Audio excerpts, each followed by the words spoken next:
Rise and shine, little darlings, little darlings. It's time for the morning word. Spin around on that bed, babe. Throw those covers off, put your feet on the floor. Get your gown and your slippers or your house shoes, whatever you call them, and drag yourself into that kitchen. Get that coffee pot on and get your Bible and get yourself pulled together. It's time for the morning word, baby. It's January the 11th, 2024, and it's not waiting on you. Get with the program. Amen. Let's get it. Let me see if I can get you guys dialed up. Hope you guys rested well.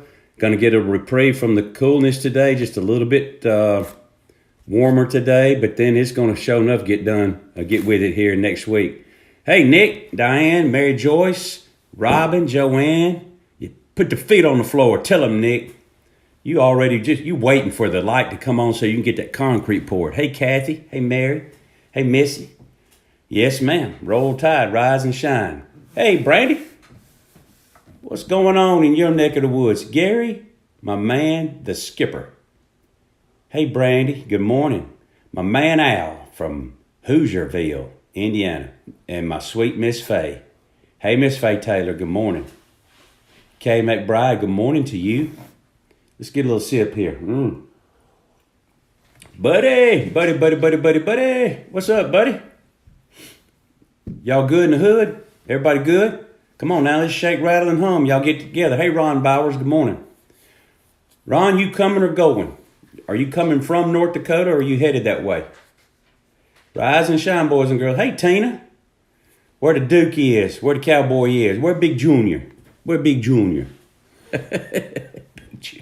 Where the Cowboy? Where is the Cowboy? Here we go now. Tara went to the hospital last night. My sister, she was diagnosed. Not only does she have pneumonia. Hey, Clarence. Hey, Bill. Hey, Doug. She has pneumonia, but she was diagnosed with the flu. So she's on day 7 with the flu and had to go to the hospital and sick. So I appreciate y'all's prayer for her, and her husband's not far behind her. Hey, Crystal. Hey, Camellia. So they're sick, and they got it on a trip to Disney World, and I think they must have licked the handrail over there at the Atlanta airport, because they got the full dose of the flu. I'm talking about down and out. Can't hold their head up. Gonna die. Matter of fact, I'm gonna throw my Annabeth out there. My sweet Annabeth. My little nurse, Annabeth, has gone over and administered health care in a lot of different ways to my sister and her and my brother-in-law. And, of course, some doctors at Med Center and some particular connections with friends and doctors in the hospital. We were able to get her in there last night. But I'm talking about, man, listen, I'm talking about if there hadn't been intervention about 2 or 3 days ago, she'd probably be dead this morning. Now, that's how sick she was. I'm talking about, when I say sick, I'm talking about like DEA to the D sick. Hey, thank y'all. I appreciate it. Hey, Jim Mathis. Hey, Donna Jean Hallman. And for those who helped us get into the hospital and see people and direct us to people, and one particular doctor at Med Center, one particular doctor at the hospital, one particular friend that was pulling strings behind the curtain. Y'all know who y'all are if y'all hear this. Thank y'all so much. And to my sweet Annabeth, thank you for being such a great nurse. Hey, Lisa. Hey, Sylvia. Hey, Susan. Terry and Jim liable to buy you another Christmas gift over in January if I get this pulled together. Hey, EJ. Hey, Missy. What's up, Tyler Turner? Talisa. What's going on? Big Al. Yes, sir. Thank you all for the prayers. We appreciate it. Hey, Patricia. Hey, Shay Shay. There my man is. There, Jim. Thank you, Miss Mary. Yeah, Anna is one of the best in her profession, given her age and experience. She's good. Hey, Daryl. EJ. Nursing is in her wheelhouse. She's like her mama. What makes a good nurse, guys, let me just throw this in. I am a nurse, but I'm not nearly like those good as my wife and my daughter is. Let me tell you this. What makes a good nurse It's not the book. The book has its place. It ain't the book. It's common sense and reading the patient instead of reading the chart. That's what makes a good nurse. Hey, Darlene, when they tell you they're fixing to die, you need to listen to them. Hey, what's going on? Yeah. Hey, Des, thank y'all. Hey, listen, cups up. There we go. Toast to the Morning Word crowd. God bless you and God bless America. Here we go. Yeah, baby. Shake, rattle, and hum. We are in 2 Timothy, departing from the Gospels and coming over to the epistles. We're in 2 Timothy chapter 4. 2 Timothy chapter 4. Hey, Josh. Hey, Lane. 2 Timothy chapter 4. Thank you to all of our school teachers, to our nurses and doctors, to our police officers, firefighters, and military personnel. Thank y'all so much. God bless you. Thank you for how you serve your country. All right, here we go. 2 Timothy chapter 4, verse 6. Let's read just about 2 verses here. For I am already being poured out as a drink offering, and the time of my departure is at hand. I have fought the good fight. I have finished the race. I have kept the faith.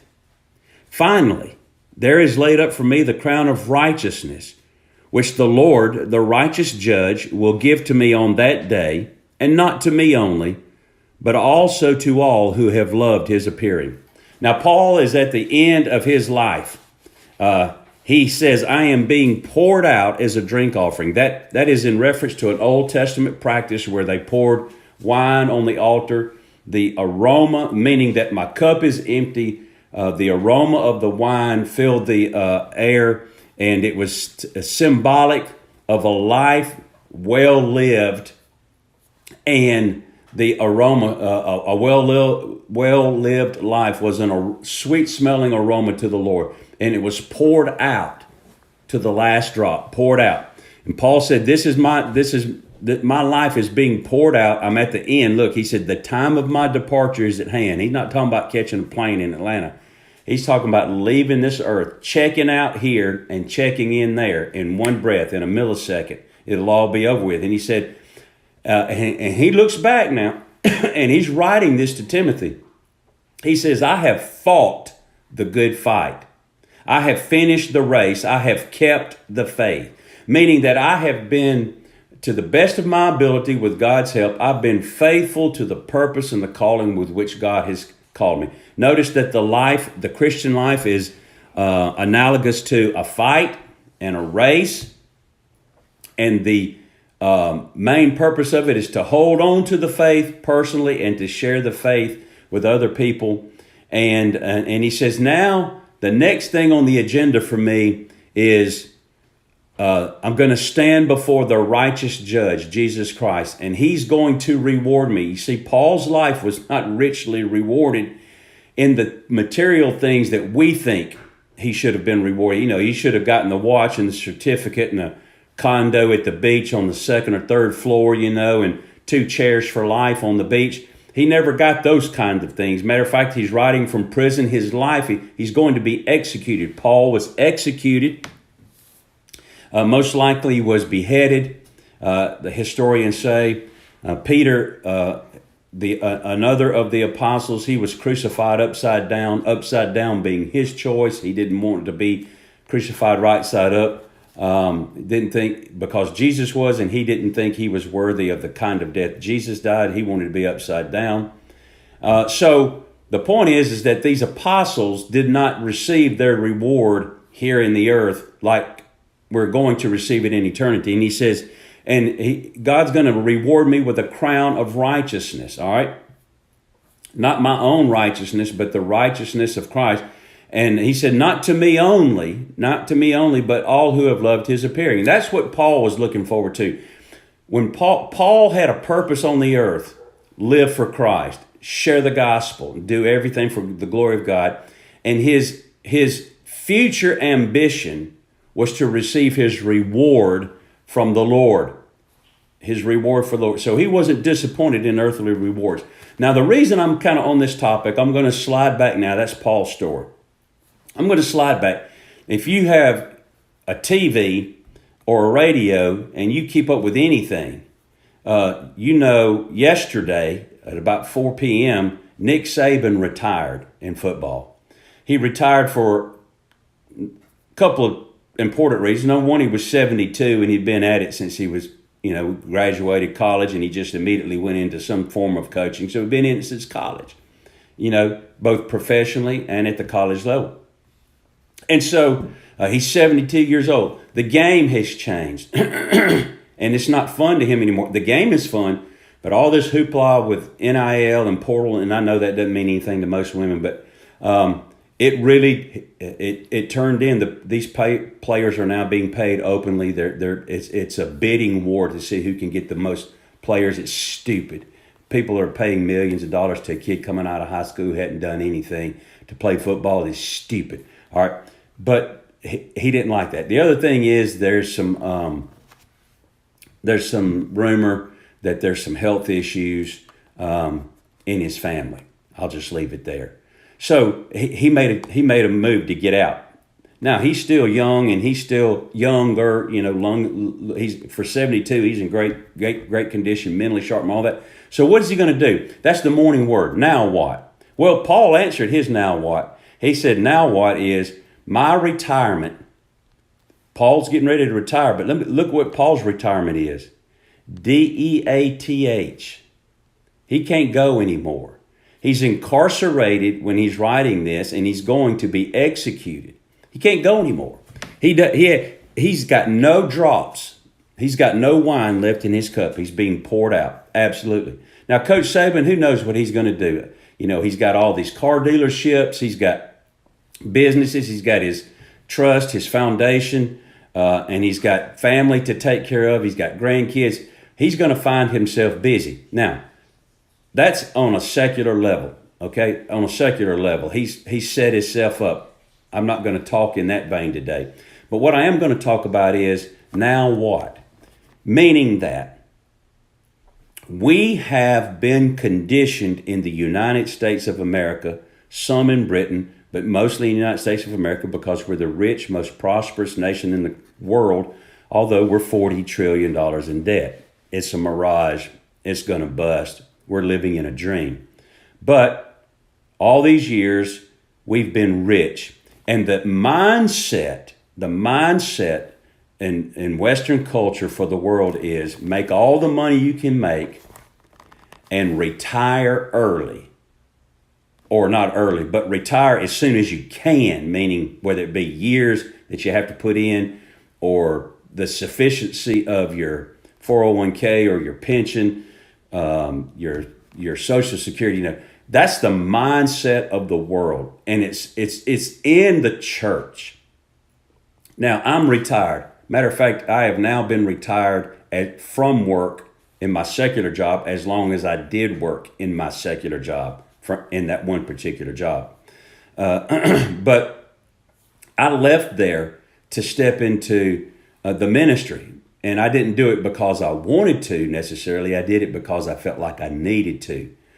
But work, going all the way back to Genesis, was something to do was given to mankind before the fall. So it has nothing to do with sin and the fall of Adam. Hard work from the ground was part of the curse. The earth was cursed, and man gets his living out of the ground. So that part became much more difficult. But here in the United States, we are groomed, and that's who I'm talking to predominantly. We've been groomed with this mindset, okay? Make all you can make and then shut her down, all right? But the question is, now what? All right? Now what? What am I going to do? Okay? So I'm going to go down to the coast. I'm going to get in my condo. I'm going to put my 2 chairs on the beaches. I'm going to get my 40-ounce sippy cup. I'm going to get my shade just right, put my sunscreen on, and I'm going to call my broker every now and then, check on my investments and see how things are doing. Smoke a cigar, maybe a little toddy. I'm being facetious, and you're going to sit there and it's like 10 o'clock, 11 o'clock, 12 o'clock, 1 o'clock, 4 o'clock, day one gone. The next day, 9 o'clock, 10 o'clock, 12 o'clock, 2 o'clock, 4 o'clock, another day gone. What are you doing? What are you doing? What are we doing? This mindset has crept in. I'm not saying that you have to stay at your job for 75 years. And I know that there are extenuating circumstances. A lot of people have to retire for health issues. I understand that. A lot of people have to retire to take care of their aged family members. That means that's part of your life purpose and plan. Go for it. That's completely understandable. Some of you have to come out of retirement to raise your grandchildren. Completely understandable. But for the general population, the goal is to try to get to 55, 59 at the latest, 45 for some, 40 for the people that hit the lottery, and then shut it down. And as they say, can all you can, then sit on you can, right? Do all you can all you get, and then sit on the can. What are you going to do? Why? God has given, this is time, time. And that clock's ticking. And every day that it goes around, we have a purpose in the earth. I'm not talking about debilitated people. I'm not talking about people, retire in nursing homes. I'm talking about me and you that get up this morning. We have enough vim and vigor left in us that we can come and go. We can drive. We can think. We got hands. We got feet. We got time. We've got opportunity. Now, what are we going to do? You need to, if you're going to leave this secular job, you need to redirect in another way. And whatever it is that you find to do, and I'm talking to Christians now, you need to leverage that for the kingdom. You need to stay engaged in God's work. Stay engaged in your church. Stay engaged at serving the Lord, serving your community, serving others, becoming a volunteer. Work, it does not necessarily have to have a monetary end to it. It can just be a contribution. Go find something to do to contribute. Make yourself useful. That's what my grandparents used to say, son, either help me or get out of the way. Make yourself useful. Woody's daddy used to say, boy, if you ain't going to put your hand to it, get out of the way and let the men get up there. So we have things to do. We have places to go. We have people to see. We have ministry to conduct. Paul, the retirement, okay? All things being equal, the retirement plan for a Christian with regards to kingdom work is when they shut the lid. You never shut it down. Never shut it down. Keep going. And here's why.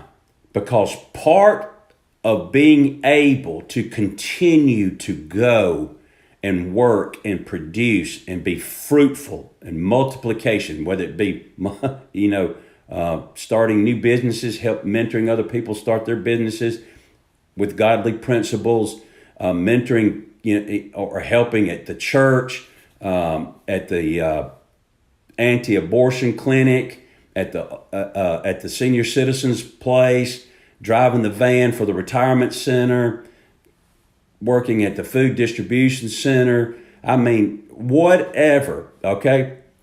The key to being able to do that is the mentality of finishing well.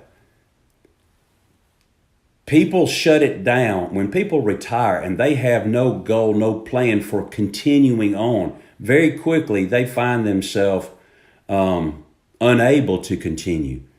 Part of staying healthy and vibrant is thinking to myself, I got plans. I got things to do. Keeping your mind engaged, getting up with a purpose, having goals, learning a new language.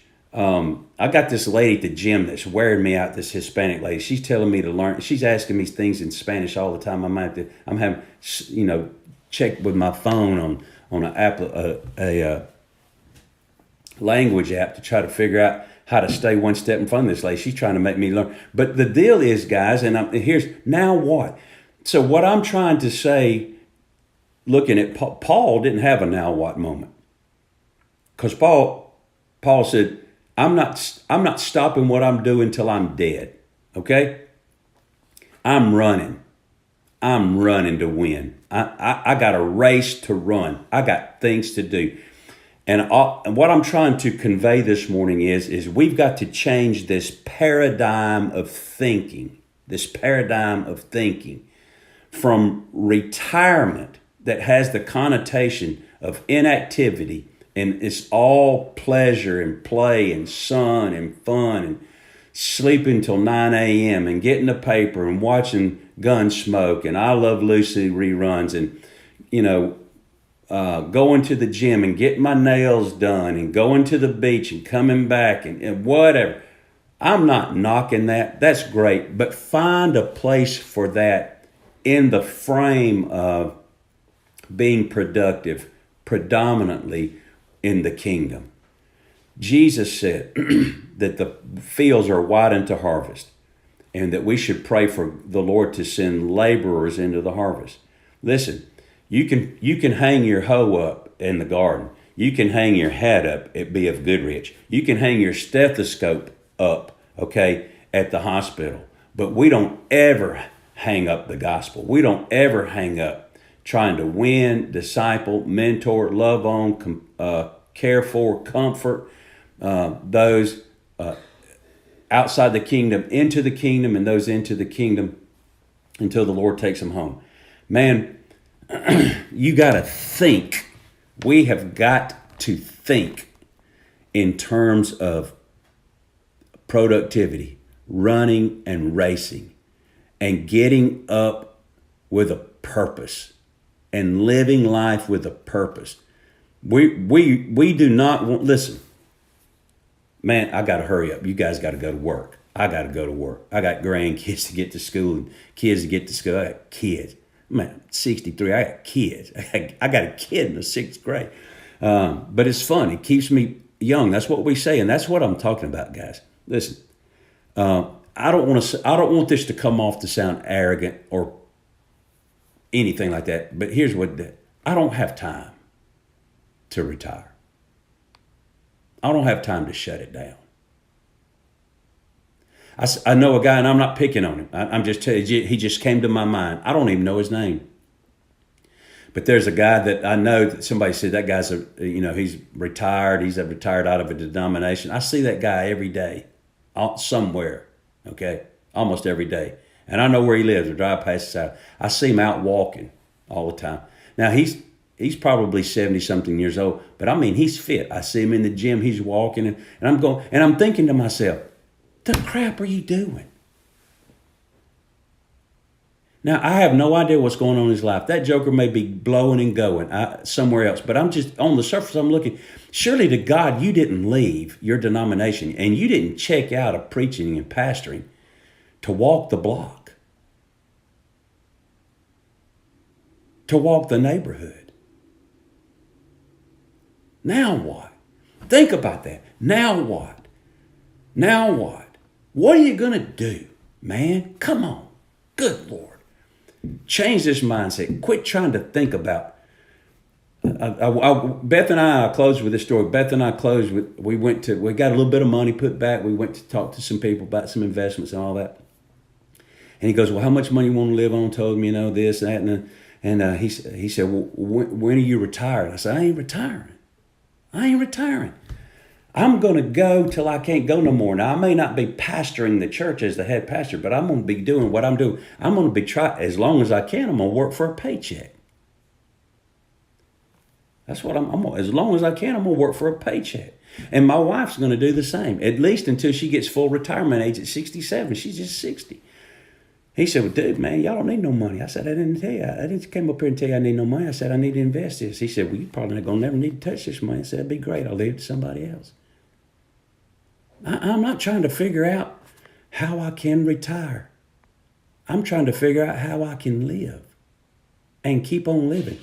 I'm gonna close with that statement. I'm not trying to figure out how I can retire and shut it down. I'm trying to figure out how I can keep this motor cranked, how I can keep this body going, how I can keep this mind thinking. Because I don't want to shut it down. I don't want to quit. I don't want to have nothing to do. Now what? Hope you guys have a